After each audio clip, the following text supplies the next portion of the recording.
Hello mga guys, this is Jammer Glorio Picardala, day na live as a content creator. Holiday nga pala kami dito ng 2 araw. Akala ko pa naman makakapag-rest day na ako. Yung pala, ang daming kalat dito sa bahay. Kaya no choice ako kundi linisin na lang to. Nilinisan ko na nga ng mabuti para naman pagbalik nila mama ay maayos na dito sa bahay. Bali niligpit ko rin pala dito yung mga laruan ng mga bata. Sila kasi madalas magkalat, sasabihin nila, lilinisan daw nila pero hindi naman pala.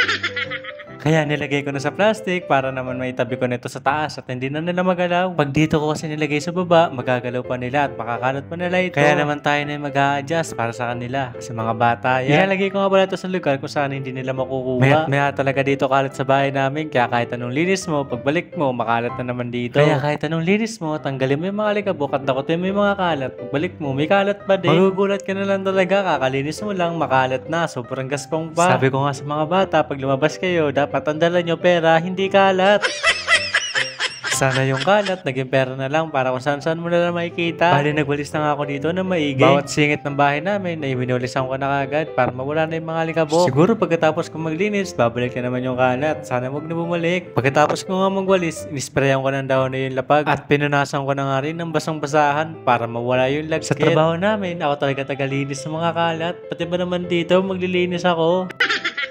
Pagkatapos ko nga linisin yung baba, sinunod ko na rin tong kwarto ko. Medyo nakayuko ka lang dito sa kwarto ko, balik ka pa kasi tumayo dahil hindi ko pa ito napapagawa. Sana sa susunod na buwan, mapagawa ko na to at may video ko na rin dito sa vlog ko. Ang tagal ko na rin gustong pagawa tong kwarto ko, kaso wala talaga akong budget, kaya naman ngayon may trabaho na ako, mag-iipon pa ako, ano pang pagawa. Pag dumating yung araw na yon, bibidyoan ko rin at iba-vlog ko rin dito. At dito nga guys, tapos na nga pala ako maglinis ng bahay, sobrang init, kaya naman naisipan ko ng maligo. Kaya nag-asikaso na kagad ako dito ng mga susuotin ko para naman maliligo na lang ako at doon na ako magbibihis sa CR. Sobrang init na din kasi ng panahon, kaya naman dapat maligo na tayo. Kung hindi ka pa naliligo, ay maligo ka na.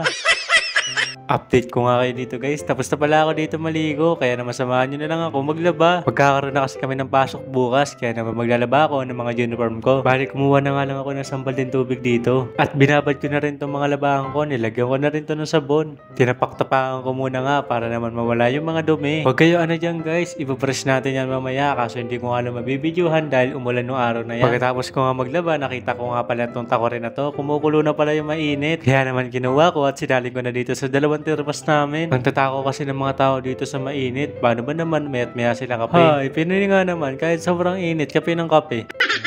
Update ko nga pala kayo guys. Alas 6 na pala ito ng gabi. Tapos na rin ako maglaba. Kaya naman nagpapahinga na lang ako dito. Sobrang productive ako ng araw na ito. Wala rin kasi akong gagawin. Kaya naman sinulot ko na yung paglalaba. Medyo sumasabay pa yung sakit ng ulo ko. Kaya naman nagpapahinga na ako. At hanggang dito na lang guys. Please like, follow, share. Bye bye.